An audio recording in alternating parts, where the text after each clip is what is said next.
In this episode, we're diving headfirst into Eliminator, the 1983 juggernaut from ZZ Top that fused Texas blues rock with synth-powered swagger. With hits like Legs, Gimme All Your Lovin', and Sharp Dressed Man, Eliminator didn't just redefine the band's sound, it helped shape the sound of MTV's golden era. We'll be right back. Get ready for the 3324 podcast, where lifelong friends Dean Legiro and Eric Kuber share their love of all things music and movies. Dean has directed short films and is a music trivia buff.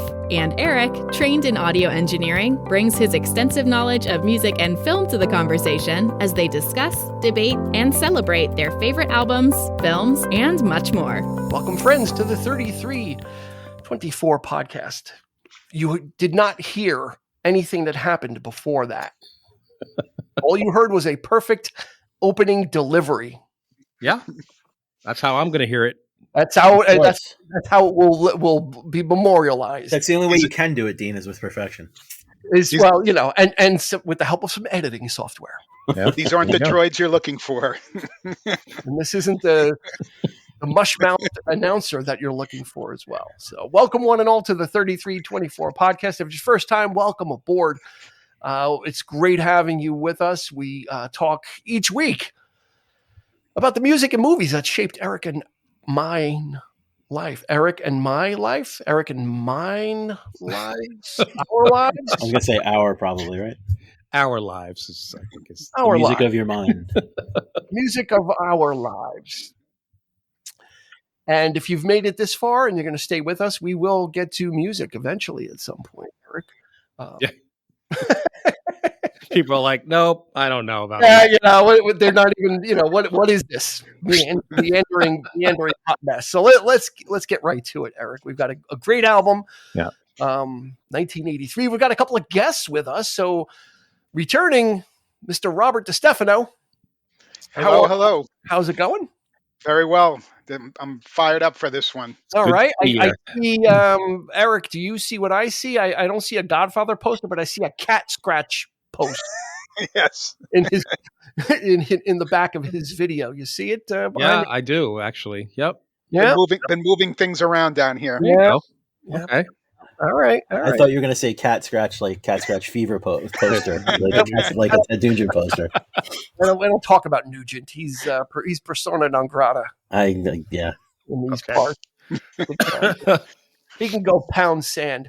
That other gentleman is Mr. Christopher Clark, called off the bench at the last moment. Happy to be here. Come in and talk about Eliminator, and he said, I'm going to put down whatever I'm listening to and start listening to some ZZ Top. And you know what? That's always a good reason to listen to ZZ Top. Yep. I hadn't listened to this one in a long time, so it was a cool to give it a spin this afternoon. Me neither. And I was big into this album when it came out. Oh. So that I went to go look for it, but it's packed away. But when in high school, when I took art class, I took what was called independent study, which you can do whatever you wanted.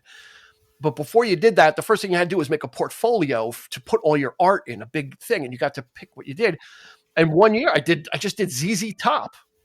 That's awesome. On the thing, I was going to dig it out. I thought it was like available, but it's packed away. But I was just going to bring that out as a little artifact. So. And like I said in the open, helped shape the sound of MTV's golden era. Absolutely. And there's so much I learned about this album that I did not realize was going on. This is going to make for a very interesting episode. I did not realize, let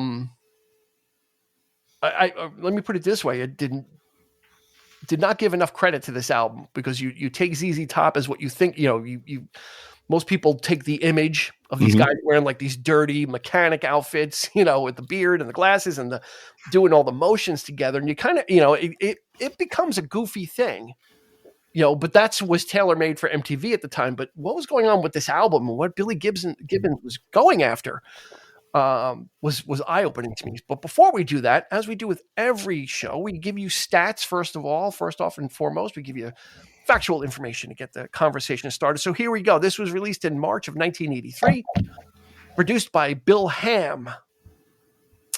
All songs written by ZZ Top, but I'm going to put an asterisk after that, and we'll talk a little bit about them and their reluctance to give credit to writers and collaborators. And I don't know why, but there you have it.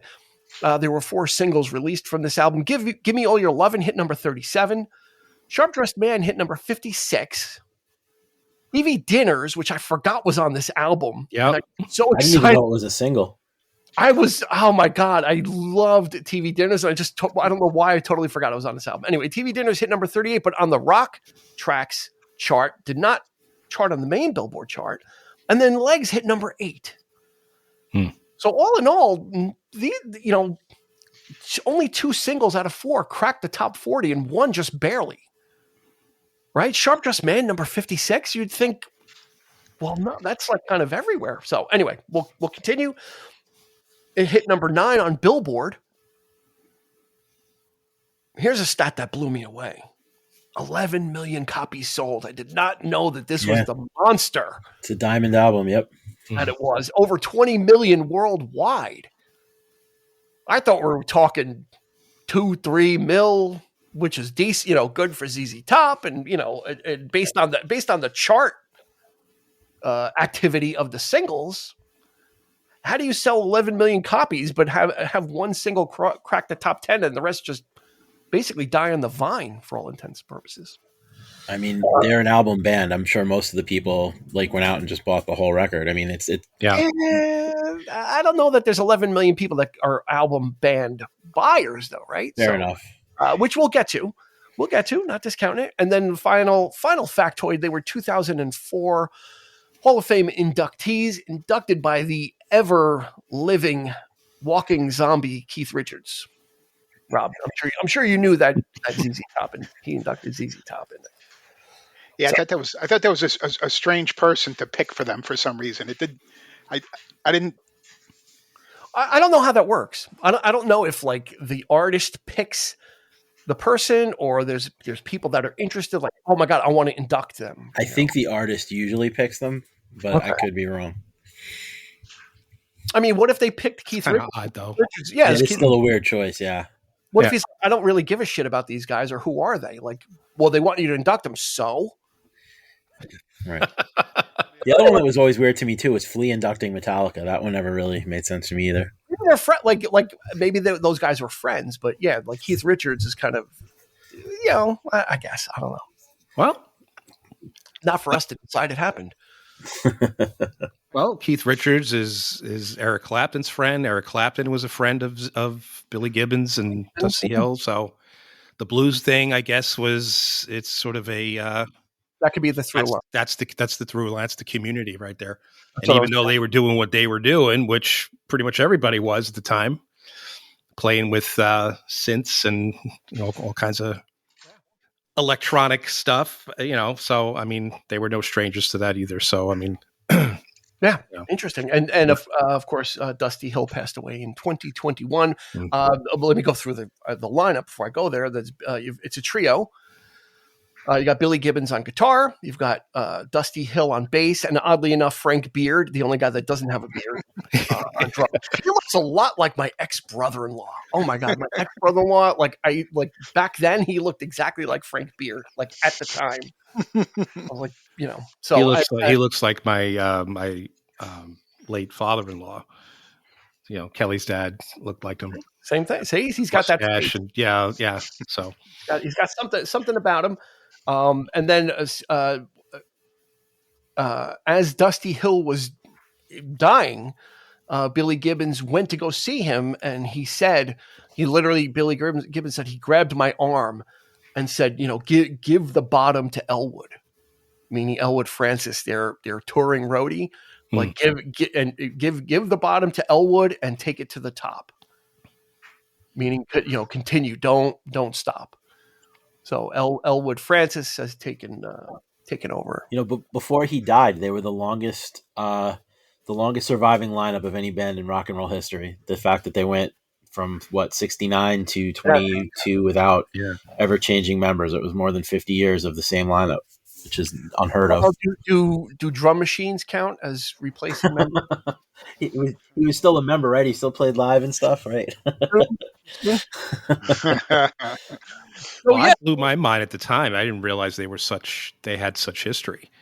I thought they were at the time, I thought it was because MTV. I mean, maybe they weren't on the Billboard as high, but MTV sure as hell. Look at their track record as far as rotation and how many views we got. And I think that's probably a good reason why this album is such a mega hit. Oh yeah, but I thought it was all gimmick. I thought at the time this was like, that's how naive I was. I guess at the time I thought they were a brand new band. I had no idea that they had gone through the 70s and there was so much good stuff back then. You make an excellent point, because in a way they were a brand new band. Yeah. And that's kind of, you make a really good point, because before Eliminator, they were kind of, an album oriented rock. They had Cheap Sunglasses, they had Tush. Mm-hmm. So they had a couple of songs, and they were just kind of like that lower tier, like Foghat kind of band that you heard of, but really know anything about. And they were just cranking out the albums, in the 70s. So it was, Texas Blues, a real traditional 3-piece, just kind of.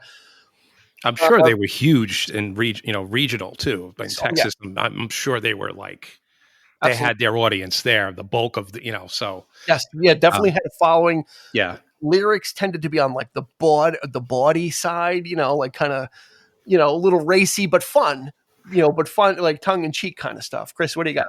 I was going to say, they did a hiatus. I think it was like in 76 or 77.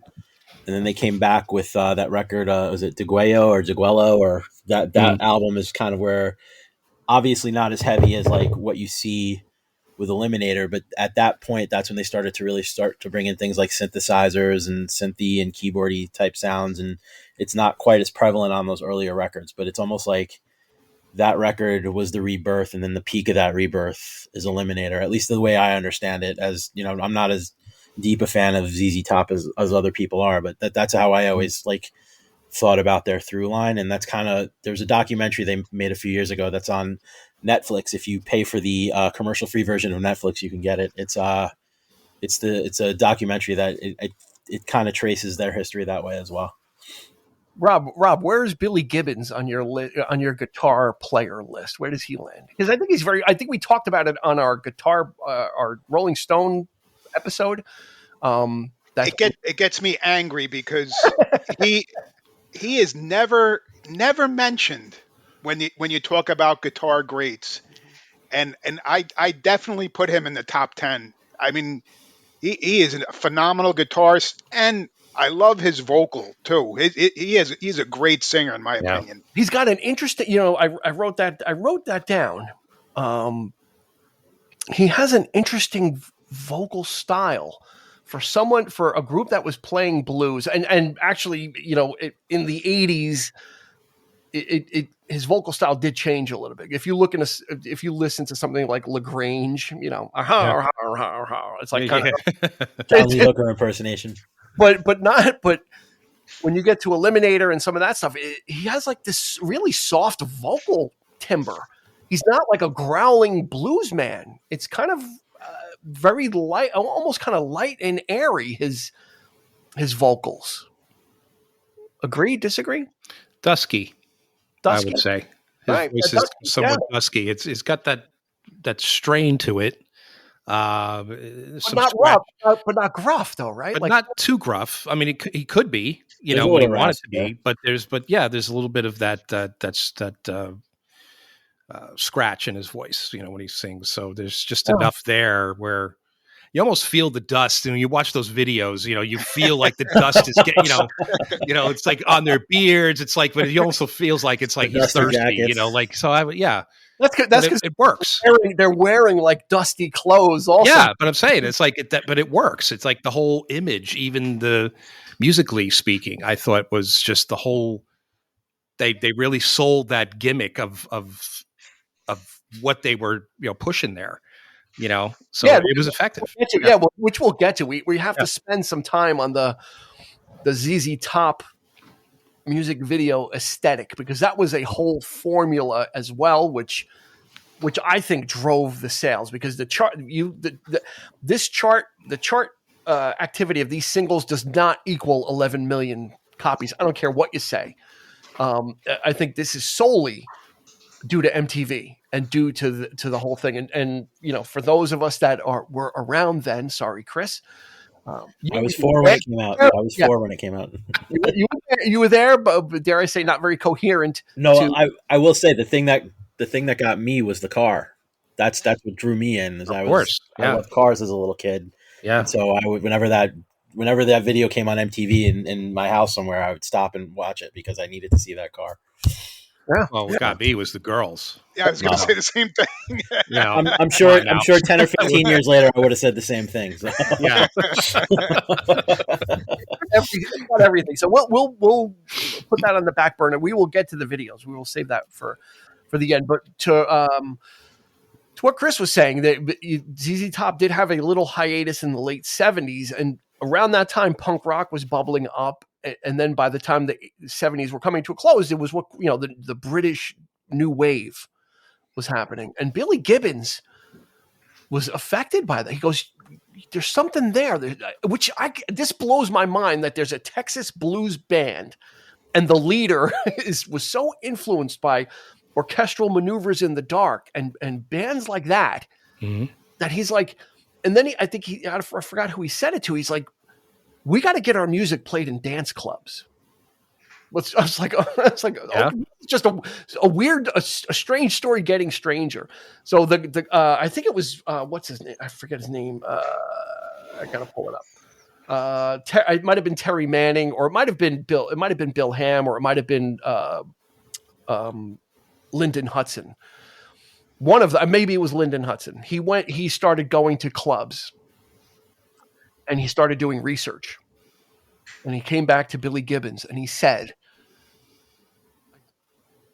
popular music, the music that was popular that they were dancing to, he goes, they all had an average beats per minute of 124. So he had a formula. He said 124 beats per minute. If you hit that, that's pretty much like the stuff that people were dancing to. So that's what Billy Gibbons. So put that in one compartment. Another compartment is Billy Gibbons around the time of DeGeo, but also going into El Loco, which was the album before this. He picks up a Fairlight computer, which a Fairlight is a sampling. It's a very expensive and it was not easy to get, but it was a sample. You can sample. It's very rudimentary sampling things, and he starts fooling around with that. Again, this is just blowing my mind that this Texas blues trio. This guy was so enamored and really was rolling the dice on wholesale changing what ZZ Top was. So he starts fooling around with that and loops and starts inserting it into songs. So now you've got these two things where he's embracing technology, he's influenced by the British New Wave, and he wants to increase the tempo of ZZ Top songs because normally they were not that speedy. So that's where this album that's the genesis of this album. I just thought this was kind of like just ZZ Top and it was kind of cool sounding. And, I did not know that there was so much behind it that Billy Gibbons was really kind of working towards and experimenting with. Again, you like Eric says, you see these guys that are wearing dirty. It looks like they got beat up by a tumbleweed. It just looks very gimmicky, right, Rob? Like it's just kind of like, I didn't realize that there was more behind it. Like they had sold the image so hard of the cars, the women, them with the beards, and everything looks like a well-presented gimmick, that there was something deeper going on.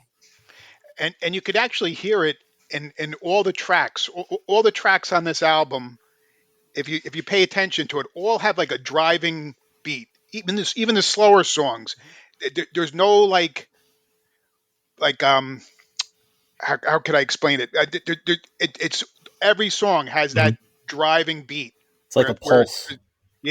Exactly. Like a pulse. Yeah. Chris? I was going to say, it blew my mind, to go back to what you were saying about like how he was into the dance clubs and listening to that, like that stuff, like reading, I did a little reading this afternoon too, that he was into Depeche Mode, which like I thought was weird to reconcile. And then to say that, he used beats. I forget if Al Jorgensen used his beats or he used Al Jorgensen's beats, and just to think like he was using, somehow they were intertwined with the band Ministry, and knowing what Ministry is and what they do, it was just kind of like it really speaks to Gibbons's musical acumen and his depth of knowledge that people don't really recognize, because again, they just think of him with his 59 Les Paul playing the blues, but there's so much more to him than that. Mm-hmm. Yeah, it was his openness, right, Eric? Right, it's that you'd think that is very compartmentalized. Blues players, if anything, they go backwards, right, Eric? They kind of like, I'm going to revisit the masters and give you something throwbacky, and not so much as cutting edge. Dare I say cutting edge, Eric? Is that Hendrix didn't. He did the same thing. I mean, he was a visionary. So you got to consider what he might have been doing had he lived in the 80s. I dare say Prince was could be an offshoot of that. More sort of pop, sort of contemporary sound. More. And I'd like to think that he would have probably done a lot of that. Stuff that Cream was doing at the time was taking the blues in a brand new direction. Zeppelin, of course, more sort of a combining rock and roll. And by the end, who was using synthesizers on their last album, but Led Zeppelin. So, I think these guys knew what was to come. Maybe they had it in them to sort of take it. Playing the blues straight up is only so much you can do with it. So, but to get it kind of right takes. According to Clapton, he said I could spend a lifetime just learning how to play the blues the way it was meant to be played then, and that's what he did. He spent that lifetime doing that, but he wasn't exactly looking ahead. So I mean, but there were several artists that I felt, so I guess Billy Gibbons was no different in that, in that regard. But but it is a little jarring to say. I mean, you could say R&B might have taken, looking into sort of the black music scene at the time, sort of the hip hop approach, but I could see that maybe happening. But to say that Depeche Mode and bands like that, it is kind of strange. But ZZ Top and Depeche Mode usually aren't in the same sentence. No. No way. So So again, what before I kick it over to you, it's I think that's what the point I'm trying to make, Eric, is that it's so jarring. It wasn't.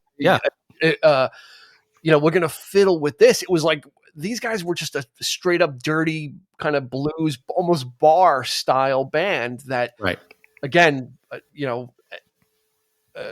totally different style of music on a totally different continent was brewing, and he was open to it enough, to not stay compartmentalized and say, well, this is something that's really interesting and I want to develop it. Yeah. And even getting into the Fairlight and sequencing and all that crazy stuff. Chris?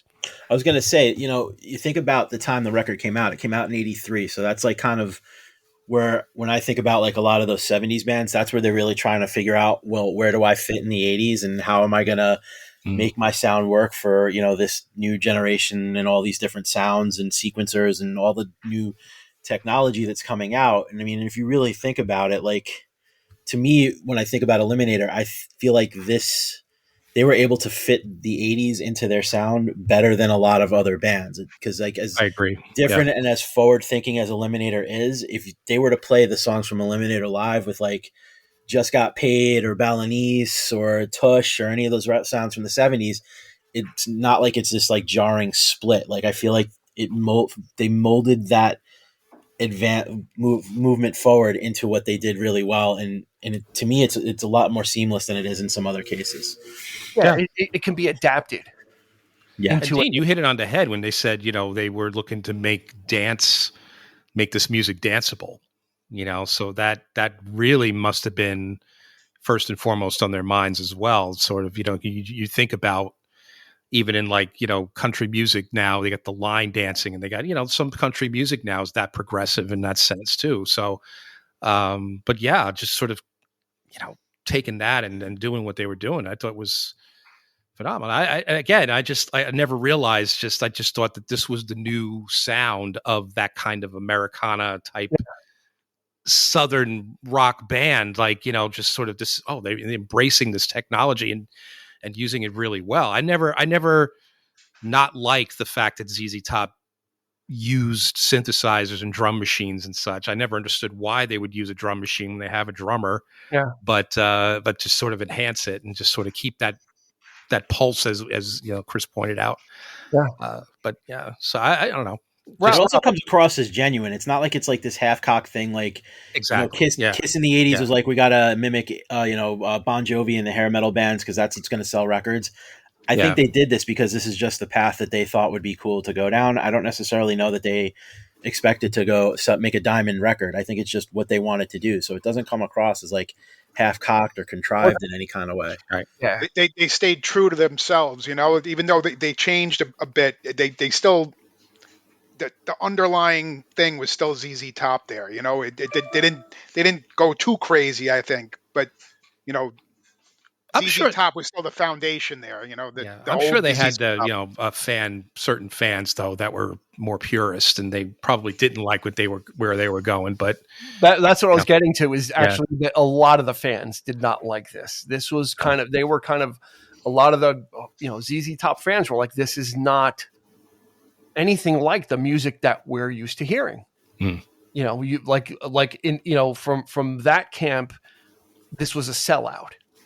This was like, we don't get this. Why, like Eric said, why are you using a drum machine when you've got Frank Beard? Why are you using synths when you've got a bass player? Because ostensibly that's what Billy Gibbons did originally, is before they recorded anything, it had been done by Billy Gibbons and the Lyndon Hudson, kind of doing everything with synths and fairlights and sampling. And then they went into the studio and recorded it. And then they went and ended up taking Frank Beard out and Dusty Hill out of some of the songs, like Legs. They're not in there. That's like, it's electronic drums and it's triggers, and they left his cymbals and his crashes in. And I think his toms in certain cases too. Yeah. Yeah. Well, the single version is a lot even heavier with that synth, with that synth sound than the actual album cut, which I don't like. I like the album cut. Oh my god, the album cut is just, having the guitar in it just kind of grounds. Absolutely, it gives it a little more character, because it's those little phrases, dun, dun, dun, dun, dun, in the music video, all that was gone, and it's just a wave of like synth, like it's like it's just, that's all it is. And I think that's pretty sure that's the version they play in the video. So what's the version we're used to hearing. I guess it makes its point, but when you listen to the album version, it's better. It's better. It's a lot more breadth to it. There's definitely more on there. With all the and here's the master stroke, and maybe this is what set ZZ Top apart from maybe Kiss and some of these other bands that tried to do this, Rob, is that they did this. They embraced the synths, but you said they were still ZZ Top. There are still, Billy Gibbons' guitar is still there and accounted for. It's not like he said, I'm throwing the guitar away because I want to play with these new toys. It's like, here, we're going to add some layers in. But here's, I still got the guitar. Like, I Need You Tonight, that song, it's like all guitar soloing. Oh, it's great. Yeah. So I think to your point, when you said it was still ZZ Top, in a way it wasn't, but it was also. It was like this weird Frankenstein hybrid. Yeah. Because there was still the blues there. It was murking about in there. And, listening to their older albums, you can hear them in there. It wasn't like they completely changed, it wasn't like Robert Plant when he had his solo albums after Zeppelin. I mean, it was completely different from what Zeppelin was, there was still that framework of ZZ Top, I think, in there, even though they brought in all this, the synths and all that type of stuff. Well, let me ask you a question. Since you're a big Zeppelin fan, let me kind of put it this way. Did you begrudge Zeppelin for Into the Outdoor? Because it was such a change in sound, right? And it was so synth heavy, right? Was, as a Zeppelin fan, did you go along for the ride on it? Or you're like, this isn't really, I like it, but it's not Zeppelin. I love that album. Okay. Into the Outdoor. I mean, I love when bands go for new ground, but still stay grounded in what got them there.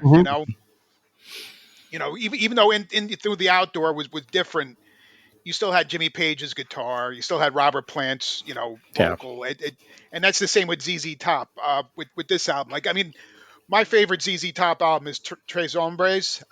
That album is phenomenal. I mean, there's no weak tracks on that. But Eliminator got me to that album. Eliminator was the first, one of the first cassettes I ever bought with my own money. Yeah. And that album introduced me to ZZ Top. I mean, I had heard them on the radio, but I didn't really know them. But Eliminator was the one, and just hearing that had me go back and listen to their other stuff, and I loved it all. It was great. Yeah, I concur with everybody. Had kind of heard of ZZ Top, right, Eric? Like, you heard the name because it's such a distinctive name, and among all the Molly Hatchet and all these kind of bands from like Atlanta Rhythm Section and ZZ Top.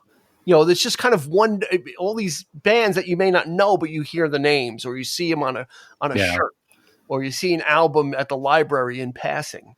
And they were probably even on, I dare say, I mean, on the lower tier of those bands. They were kind of, they had, like I said, they had, a couple of songs that you heard on like NEW in the New York market. This, and then like Eric, you said that your first impression of ZZ Top was like, this was like a new band. Like, you did not realize. That's basically what happened.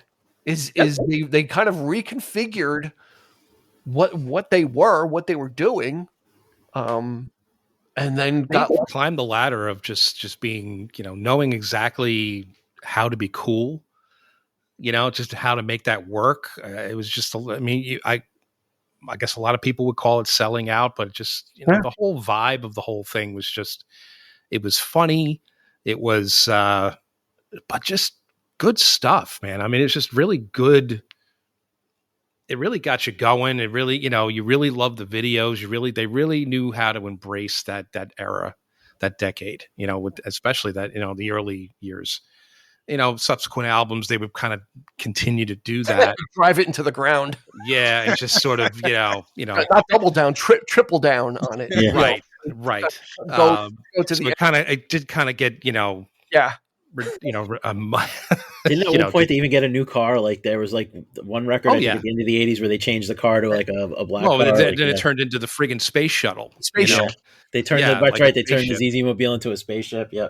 Afterburner, the song Sleeping Bag, and so scratching on that. Rough Boy. It was I gotta say though, in listening to this album, I have to say I love the production on it. I love that you've got this underpinning of synth and electronic drums, but Billy Gibbons' dirty guitar is still laid in there, and it sounds separate from it. It's not like lost in the mix of that, because when you start dealing with synths and drum machines, it can get murky. It can become just like a droning thing, and if that's what you're after, but.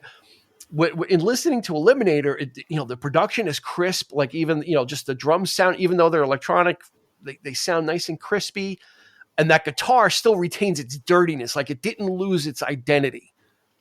Yeah, and like to Rob's point, that is what grounds them in their what people love about them and what their identity was at the time. So. Just combining the two, they just somehow it all came together, in such a great way. Yeah. And I think it also speaks, the production speaks to where it was recorded. Ardent Studios is a legendary studio that produced a lot of very well produced, legendary records. So some of it they initially recorded in Frank Beard's house. He built a studio in his house because he had just come out of rehab. And was golfing. Golfing was helping him kind of stay out of trouble. And then he's like, well, just, bring the equipment here.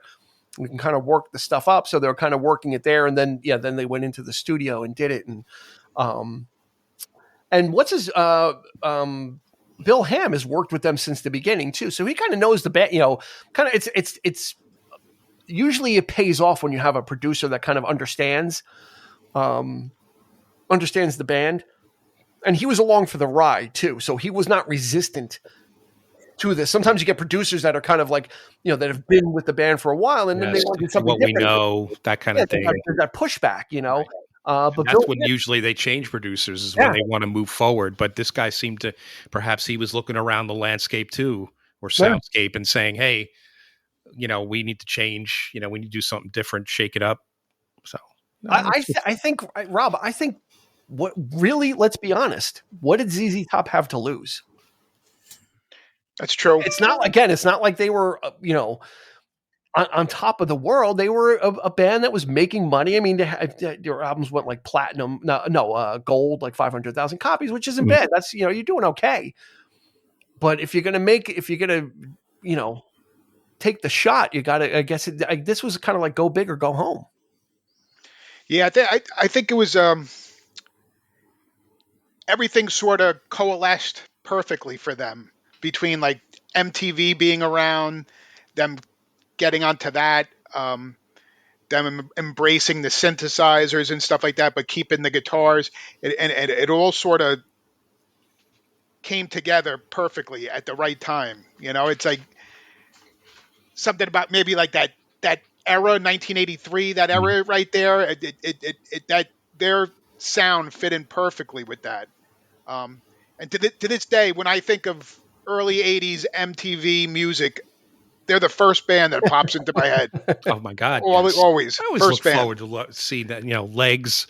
I mean, that was always like the top of my list as far as in my mind, whenever videos. I picture that was like ZZ Top is the first band that I think of. They were very, well, we're still I'm still keeping the music videos at arm's length because I want to save it for last, but they were very ingenious also with their music videos, because they all had the same theme.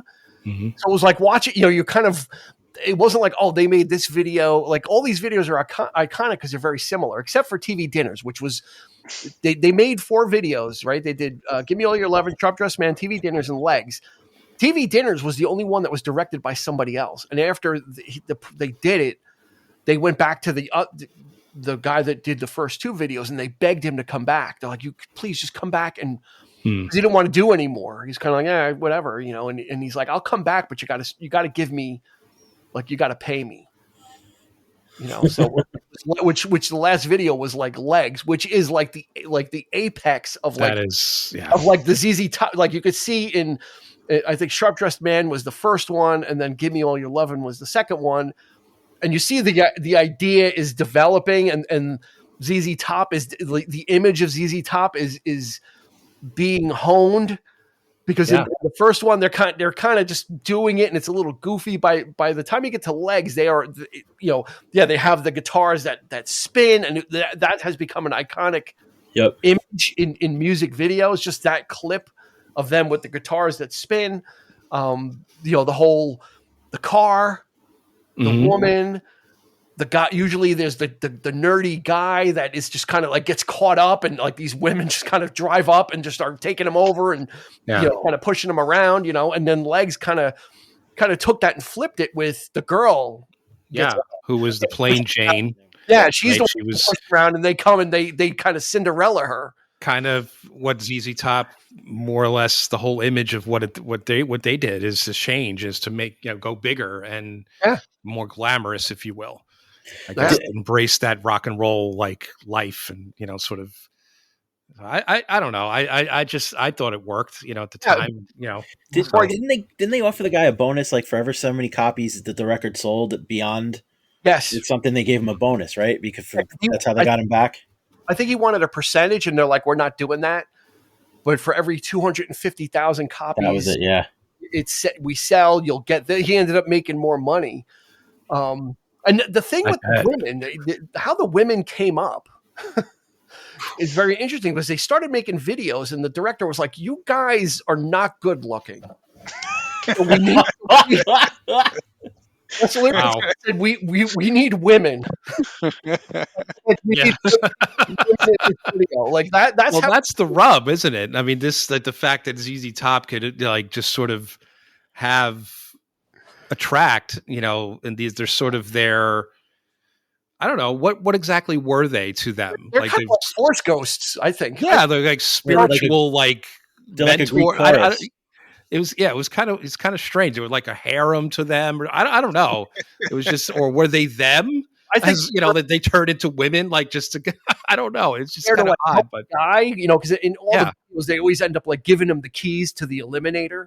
Yeah, like the car and the key. Car was magic. Something, magic. They're gonna make you cool. Yeah, there you go. They're like the fairy godfathers. Like cars and women make guys cool. That's the 80s. Right? But that's Texas, though, isn't it? Like what's cool and what's cooler in Texas is cars and sort of women wearing high heels and Daisy Dukes and that kind of thing. So it was just sort of like they really knew how to project that. I feel Rob, I think I'm onto something. I think all these music videos are based on Cinderella. Yeah, for sure.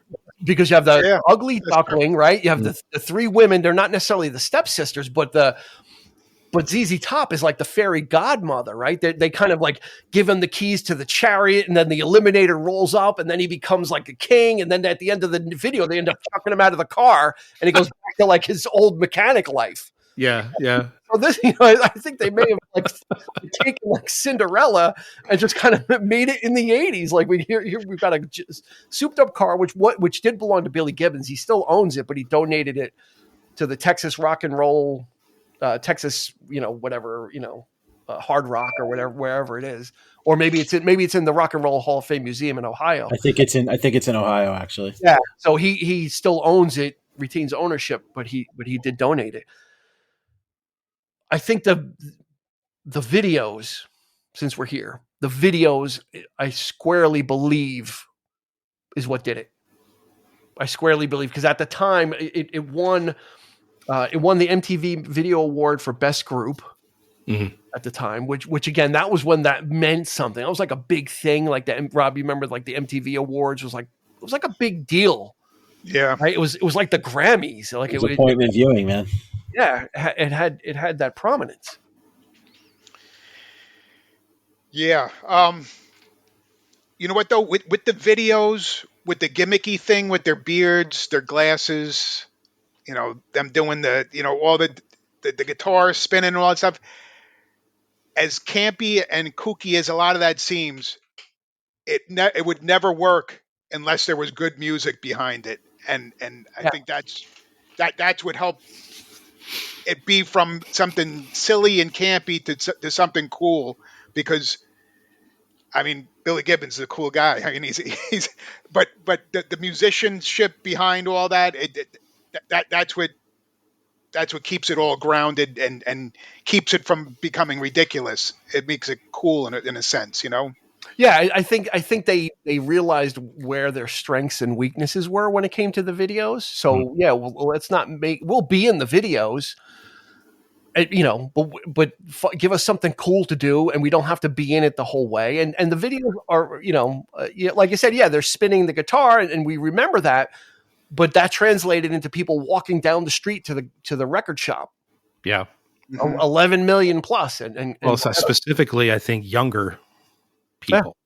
I think they were catering to, kids our age, like teenagers who were, and maybe that was the rub too. It was the fact that, here they're playing this oldie type of blues, and maybe they had a decidedly older demographic, but here the 80s was coming in, and it's like, okay, well, we can reach a whole new audience with, these sort of 13, 14, 15-year-old kids who were watching these videos and salivating over scantily clad women and just the coolness of like them, and just these odd characters, almost comic book, right? I mean, you got the car, you got the whole vibe was just made for young people. Yeah, absolutely. Yeah, Chris, I was gonna say, the thing with those videos too. Now, you're looking at them through like the lens of like 42 years into the future, but in 1983, MTV, I mean, that's still only the second year of MTV. A lot of the videos on MTV were either people playing to the camera live, or like had really shitty production value and were kind of hokey. Like these videos were like really well produced. They had, for however cheesy it might be, there was a storyline to them. Really good rock, dancified rock and roll or synthified rock and roll, whatever you want to say, but like music that you're going to take away and listen to. Like, there were videos that I'm sure at the time really stood out with what else was on MTV. So you couldn't help but watch and be into it. And then again, once you're hooked in by watching, you've got this record that, how could you not want to buy it? Those songs are really, they're timeless songs. I mean, even, we've heard them a million times, but if you like look at it and think about what they must have sounded like the first time you heard them, they really are really cool records. Yeah. And back then on MTV, it was becoming an art form. So a lot of bands hired directors and it would make these artsy videos and you didn't really know, some of them became, interesting directors. Yeah. Some of them were. ZZ Top said, you know what, let's make something that's just fun to watch. We want eyeballs on the video. And like Eric said, the horny young teenagers, the 80s, right? Let's call it what it is. That's what they're, I mean, if you've, let's, there's a song called I Got the Six. I mean, give me the 9. Yeah. I mean, come on. I mean, this isn't Rhodes Scholars we're talking about. No. Right. I mean, and at the age of the raunchy teen comedy too. I mean, there's certainly plenty of those, happening at the same time. So swing that documentary that Chris had mentioned before on ZZ Top, I think Billy Bob Thornton encapsulated it perfectly when he said the first time he met ZZ Top, he goes, it was like meeting Bugs Bunny in person. They forgot about that. Yeah. And that was like a perfect way to put it. I have but I also know exactly what it means. Yeah. You remember back in the 80s, they would have like Raceway Park, Englishtown, New Jersey. Like, remember those? Yeah. They used to play Got Me Under Pressure. Like when they would like when they were advertising, like, come to, Englishtown, New Jersey, and like Got Me Under Pressure would they play like that, like as the kind of like the music in the commercial. I just, for some reason, just remember like that being on like a radio commercial. It probably wasn't even officially licensed. They would just kind of put music in there. Yeah. But there was a Raceway Park. I remember this. I forgot about that. Englishtown, New Jersey. And they would always have like the races, whatever they did on the weekends. I don't even know what they did out there, but they did whatever.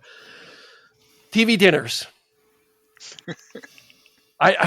Again, it was a pleasant surprise when I and I have the album. I don't know why I forgot. I just thought it was on like Afterburner because it seemed like it was more like that groove. Because like that album has a little bit of a different groove to it, and TV dinners felt like it fit more in there. Mm-hmm.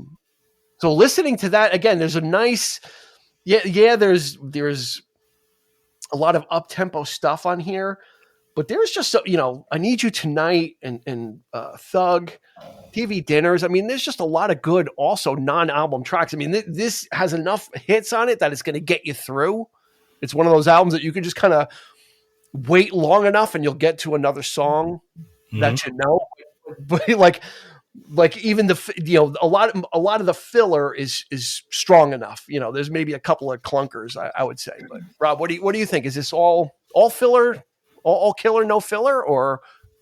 I wouldn't say that there's filler on it. I mean, there's obviously better songs than others. I don't see any filler really. I mean, I think the album itself, all the songs are very cohesive. There's nothing out of place out of all of them. It's a very straightforward album. It's a very easy listen. You can listen to the whole album and it sort of flows very smoothly, and there's no hiccups in there. Right. There's not a song that comes on and you say, where did this come from? It's very straightforward. It's good. Agreed. All right, let's talk about song theft a little bit, because I mentioned a couple times this guy Lyndon Hudson, and Billy Gibbons had met him a few years prior, and he was kind of like they were calling him a pre-producer. So I guess doing the research about the beats per minute and all that kind of stuff, he was kind of like a collaborator. He would help with sequencing. He did a lot of stuff, and he did co-write some songs on the previous album. El Loco, or maybe the one before. And and he never got paid. And Billy Gibbons like, yeah, well, we'll get you on the next one. Like, just, we'll take care of you. And they didn't. That surprised me a lot, actually, reading that. Yeah. And he's like, and so he ended up taking them to court. He goes, this is bullshit, basically. Like, I wrote the song Thug like 2 years before you guys claimed you wrote it. And he's nowhere to be found in the credits. And he had to sue them. He won like $600,000 because he was doing all this extra stuff. It just seems weird. Because they seem like genial guys. They don't, Billy Gibbons seems like he was collaborating with the guy, right? And kind of working with him. And I think in retrospective interviews, he talks about him, nicely and says, yeah, he was a great collaborator and stuff like that. So it's just kind of weird that, like, why do that? It's going to cost you more in the end. Yeah. I mean, was it Bill Ham trying to like put forth the idea that, it's the Three Musketeers and everything's like insulated within these three guys, and they didn't want to like show their hand that there were other songwriters or collaborators? Like, I mean, I don't know if that's what it was, but it struck me as really odd because, like you, Dean, I always thought of Billy Gibbons as somebody who's, pretty straight up and, wears his influences on his sleeves and usually does give credit where credit's due and those kinds of things. So it was really kind of shocking to read that this afternoon. Yeah. And then it would it wouldn't come out, but when they went on tour, they ended up using backing tracks and tapes because they needed to replicate. They wanted that synth sound and they couldn't get it. So they would have a guy that had like the tape, like they really did it like manual, like there was no triggers or anything like that. A guy like, like, okay, if you guys are going to play a longer solo, let me know so I can hit the tape at the right time when you come back in. So they were, again, that it's not really frowned upon now, like using sampling and stuff like that. It's actually kind of welcome. But back then it was kind of, again, for a band like that to be kind of, even going as far to replicate the sound as kind of bringing pre-recorded tapes on tour with you too. So yeah, it's just a little strange. Like these guys were so enigmatic, but doing some weird stuff. Just still like rookie mistakes. It seems like they're rookie mistakes, Eric. Like, yeah, someone just pay the guy, right? Like what difference does it make? They've done cover songs in the past, so it's not like they're riding on the pride of we write all our songs. Right. That's true. That's true. It's just like, pay him. Pay that man his money. Makes you wonder how many bands. Little rounders. He beat me.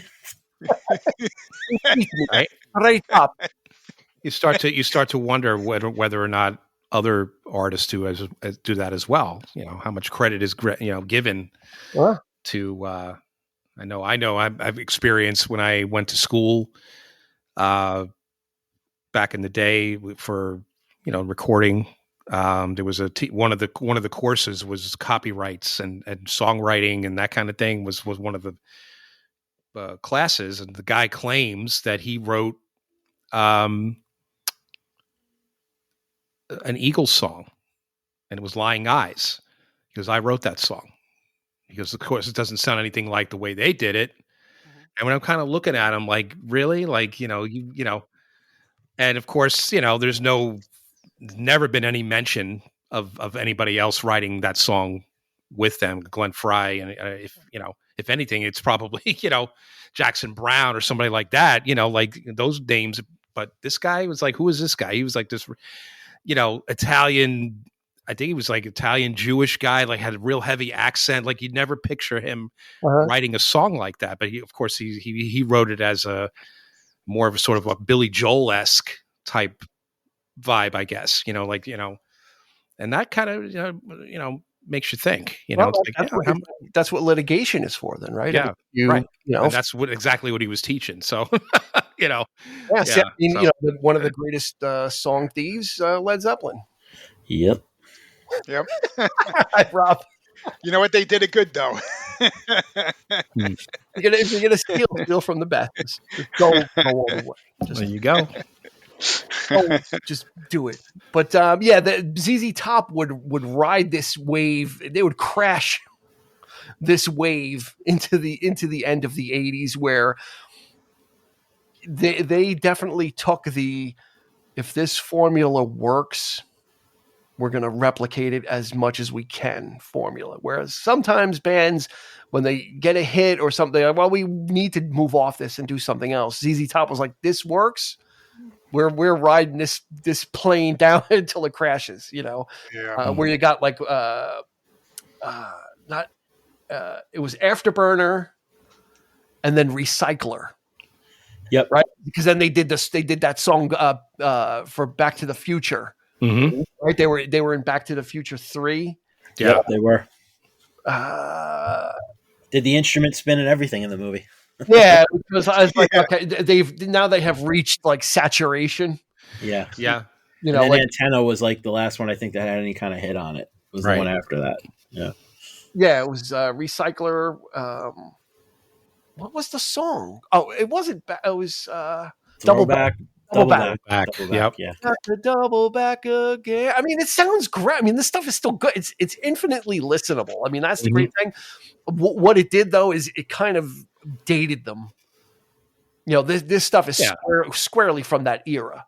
You know, but I think Eliminator kind of stands on its own because it was like the first one, and it wasn't as heavy, and you know, like on Afterburner and Recycler, it's like they're slathering like frosting on a cake, like 3 inches thick, right? Really? Like kind of, you know, like 1 inch of frosting is good enough for anybody. It makes it sweet enough, but when you start piling on the frosting, it's good, but then it makes you kind of a little ill. I think that's what they kind of did. You know, they wrote it as far as it could, and then they got back to the more traditional stuff, which was, you know, probably inevitable. I mean, is the 90s, I mean, it seems like that's where they're, I mean, is there stuff in the 90s that they put out that's worth listening to? Because, I mean, really, I kind of lose them after Eliminator, if I'm honest. So, I mean, me too. I mean, I think I bought Afterburner because that had like Rough Boy on it, and I had a couple good things. Sleeping Bag was a pretty cool song too. You know, and it had a thicker sound to it, but back then it was kind of like it was kind of a, you know, that's where I was musically. I was kind of like, okay, yeah, I kind of dig this. I don't think I did really. I mean, I wasn't looking for them in the 90s for sure. I mean, it's just if they were in Guitar World all the time, but like it felt like their records never had any hits. Like it was really weird. But Rick Rubin, didn't he produce one of their albums? He did one. I don't know if he did the whole thing, but there was definitely one that he was involved in on some level. Yeah, he definitely. Maybe that was in the 2000s, I suppose. Yeah. Even Rick Rubin kind of got his hands in there and see what he could do with it. So, all right, let's. Go ahead, Rob. They're also this. They're the type of band that they don't even have to put out an album. If they're touring, people are going to go to see them. Yeah, you know. I should have. You know what? They always play the Capitol Theater, which is nearby. Always, like they're very accessible, and I probably should have gone to see him at some point with the original lineup. This Elmer guy with the 20-string bass. Yeah. I almost went to see them. My brother had tickets to see them at Music Fest in Bethlehem, PA. And he was supposed to go to that, but they canceled at the last minute. And who took their place was Steely Dan. So I got to see Steely Dan before Walter Becker died, you know, so that was a thrill for me. Yeah. Because, you know, I would have much rather seen Steely Dan than ZZ Top, but it would have been cool to have seen that show. Talk about an attitude band. We get ZZ Top, but we'll get Steely Dan. I think don't take this the wrong way. I think that's an upgrade.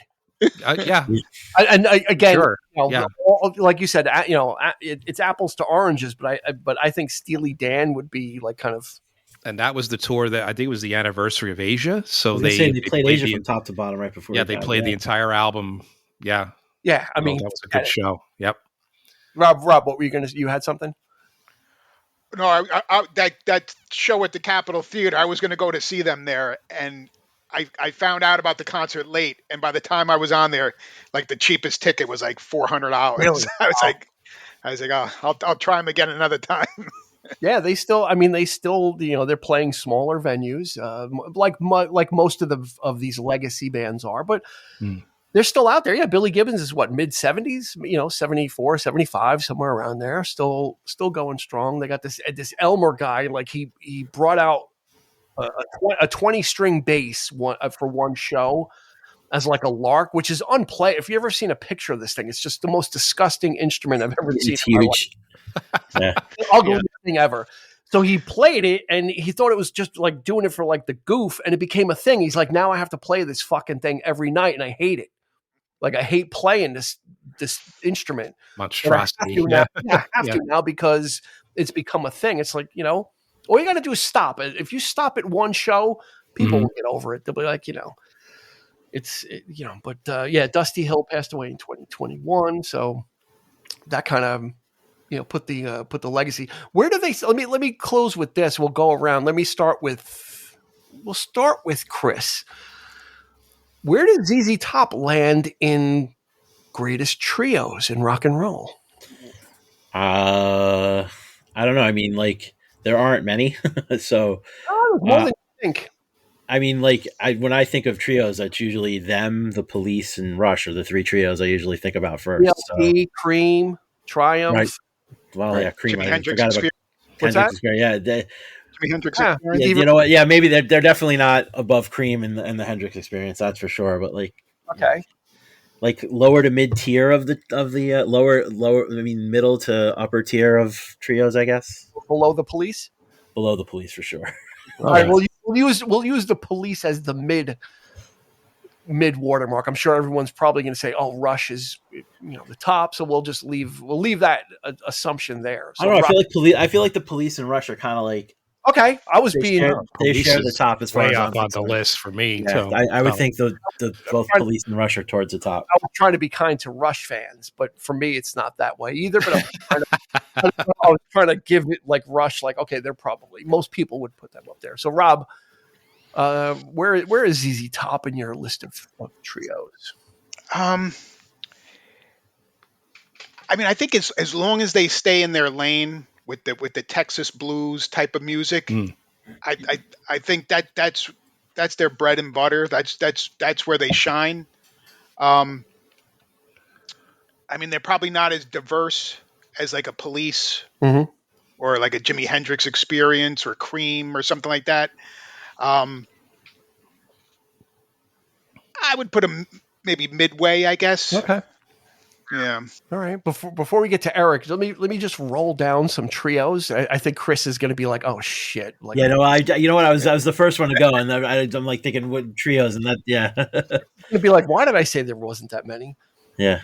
Hendrix Experience, ZZ Top, Nirvana, Rush, The Police. Oh my God, Nirvana! Jesus Christ. Grand Funk Railroad, Cream, Motorhead, Emerson, Lake and Palmer, Green Day, Muse, Primus. Oh my God. Bee Gees, Blink-182, the James Gang, Stray Cats, Sublime, The Jam. Genesis was a trio. Eric, you can put them in your. You can use the trio version of Genesis and Triumph. So my father's going to disown me because I forgot about Grand Funk.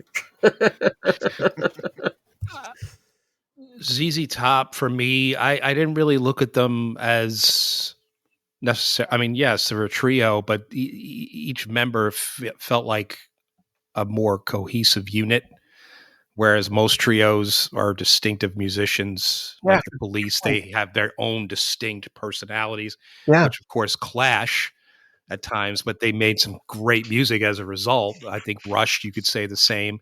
They got along though, all the way to the end, but you have three distinct musicians at the top of their powers. I don't feel like Frank Beard is necessarily that, as good of a drummer, let's say, than he's no Neil Peart, right? Phil or Neil Peart, or you know what I'm saying? Like, so like Cream, the same thing. Jack Bruce, Clapton, you had Ginger Baker. They're each distinct strong personalities, egos. ZZ Top, I think, is just a lot more laid back. They just happen to be a 3-piece band. That's how I kind of view them. Good so point. they're people lower on the list for me in that sense. I think maybe that's what makes them a little more dangerous is that they're not like they're not three virtuosos, right? They're like a band that kind of work together to gel together. They have a distinct. They achieve. The sum is greater than the parts. Whereas you may say in Rush that the parts might be greater than the sum, or the Police.